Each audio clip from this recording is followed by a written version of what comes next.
नमस्कार, मैं शालिनी और आप देख रहे हैं द न्यूज 15। चलिए नजर डालते हैं आज की 15 बड़ी खबरों पर।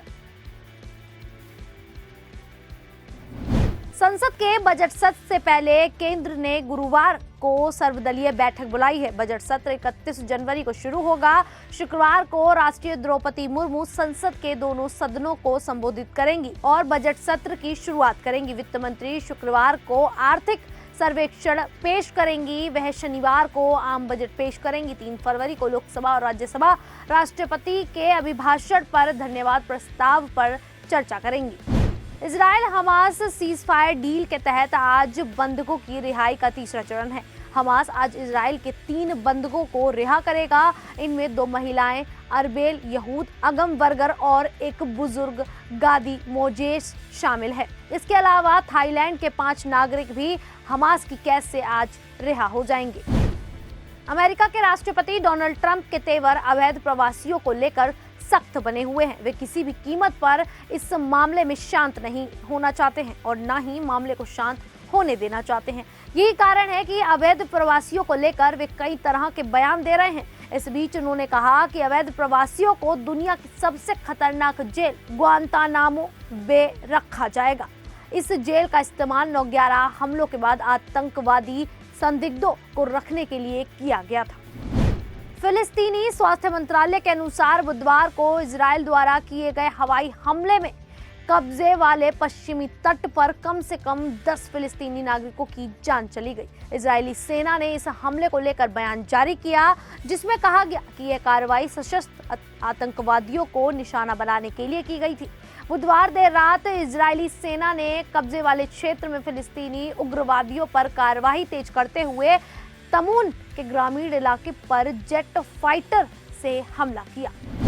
प्रयागराज महाकुंभ में मौनी अमावस्या स्नान से पहले संगम तट पर हुई भगदड़ और दुखद मौतों के बाद प्रशासन ने सख्त कदम उठाए हैं, जिसके तहत मेला क्षेत्र में 5 बड़े बदलाव लागू किए गए हैं। इसके साथ ही पूरे मेला क्षेत्र को अब नो व्हीकल जोन घोषित कर दिया गया है, जिससे किसी भी प्रकार के वाहन को अंदर जाने की अनुमति नहीं होगी।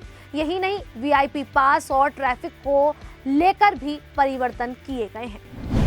बसपा के प्रदेश सचिव हरविलास राजू मजरा की हत्या के 6ठे दिन बुधवार शाम एसटीएफ ने मुख्य शूटर 23 वर्षीय सागर उर्फ सूर्या को मुठभेड़ में ढेर कर दिया। ये मुठभेड़ मौलाना में महाराणा प्रताप नेशनल कॉलेज की पुरानी बिल्डिंग के पास जंगल में हुई। इस दौरान एसटीएफ के जवानों पर सागर ने गोली चलाई। बुलेट प्रूफ जैकेट के कारण उनकी जान बच गई, लेकिन 3 जवानों को चोटें लगी हैं। अमेरिका की राजधानी वॉशिंगटन डीसी के पास बुधवार देर रात को एक यात्री विमान अमेरिकी सेना के हेलीकॉप्टर से टकरा गया। टक्कर के बाद विमान आग के गोले में तब्दील होकर पोटोमैकी नदी में जा गिरा। अमेरिका के संघीय उड्डयन प्रशासन के अनुसार यह एक छोटा यात्री विमान था जो कैंसस से विचिटा से वॉशिंगटन डीसी आ रहा था। विमान रनवे पर लैंड करने वाला था। उसी दौरान सेना के हेलीकॉप्टर से टकरा गया। सीआरपीएफ के जवान ने बीती रात अपनी पत्नी को गोली मारने के बाद सरकारी राइफल से खुद को भी गोली मार ली। पत्नी को गोली मारने के बाद आरक्षक ने पुलिस और मकान मालिक को सूचना भी दी कि मैंने पत्नी की हत्या कर दी। कोई भी उसके मकान पर पहुंच पाता, इसके पहले आरक्षक ने खुद को भी गोली मार ली। उत्तर प्रदेश के प्रयागराज में महाकुंभ का स्नान जारी है। इस बीच अब तक 27.58 करोड़ लोग स्नान कर चुके हैं। वहीं 30 जनवरी की सुबह तक करीब 92.90 लाख लोग स्नान कर चुके हैं और 82.90 लाख लोग प्रयागराज महाकुंभ क्षेत्र पहुंच चुके हैं। बता दें कि 29 जनवरी को मौनी अमावस्या के दिन भारी संख्या में लोगों ने स्नान किया। चंडीगढ़ मेयर के चुनाव से ठीक पहले मौजूदा मेयर आम आदमी पार्टी के कुलदीप कुमार को बड़ी राहत मिली है।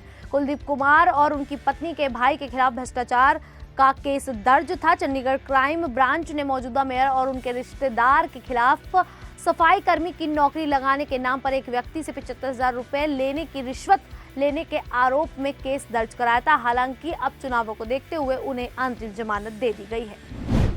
दिल्ली के पूर्व मुख्यमंत्री अरविंद केजरीवाल के पानी में जहर मिलाने वाले बयान को लेकर उनकी मुश्किलें बढ़ती नजर आ रही हैं। दरअसल चुनाव आयोग ने अरविंद केजरीवाल को एक और नोटिस जारी कर 31 जनवरी सुबह 11 बजे तक मामले में सबूत के साथ जवाब देने के लिए कहा है। इससे पहले 28 जनवरी को आयोग ने अरविंद केजरीवाल को नोटिस जारी कर उनके बयान पर स्पष्टीकरण मांगा था।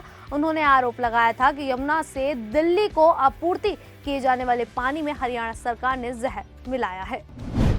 दक्षिण सूडान के यूनिटी स्टेट में तेल कर्मियों को ले जा रहा छोटा विमान बुधवार को अपने तेल क्षेत्र हवाई अड्डे से उड़ान भरते समय दुर्घटनाग्रस्त हो गया।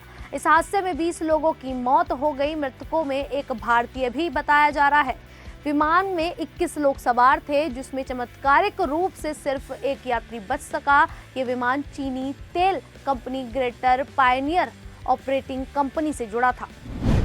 प्रयागराज महाकुंभ से लाइमलाइट में आई कजरारे नैनो वाली मोनालिसा की किस्मत बदल गई है। वो रातों रात स्टार बन गई है। मोनालिसा को अब बॉलीवुड मूवी में काम भी मिल गया है। जी हां, आपने सही सुना। माला बेचकर गुजर बसर करने वाली मोनालिसा का एक्टिंग डेब्यू होने वाला है। उन्हें फिल्म डायरी ऑफ मणिपुर के लिए राइटर डायरेक्टर सनोज मिश्रा ने साइन कर लिया है। मणिपुर में हुई खौफनाक घटना पर बनने वाली इस मूवी में मोनालिसा अहम रोल करती दिखेंगी।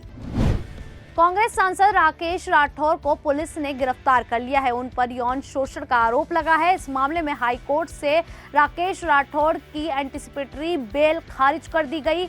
उसके बाद पुलिस ने गुरुवार को उन्हें गिरफ्तार कर लिया। जानकारी के मुताबिक पुलिस ने उन्हें उस वक्त गिरफ्तार किया जब अपने घर पर प्रेस कॉन्फ्रेंस कर रहे थे। पुलिस ने प्रेस कॉन्फ्रेंस के दौरान ही राकेश राठौर को हिरासत में ले लिया।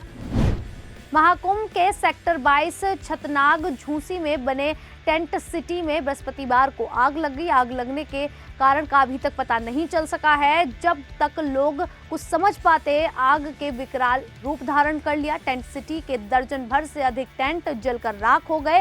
राहत की बात यह रही कि हादसे में किसी की जान नहीं गई। सूचना पाकर दमकल की कई गाड़ियां मौके पर पहुंच गईं। काफी मशक्कत के बाद आग पर काबू पाया जा सका। फिलहाल आज के लिए इतना ही। कल फिर हाजिर होंगे ऐसी ही 15 बड़ी खबरों के साथ। तब तक के लिए देखते रहिए द न्यूज़ 15।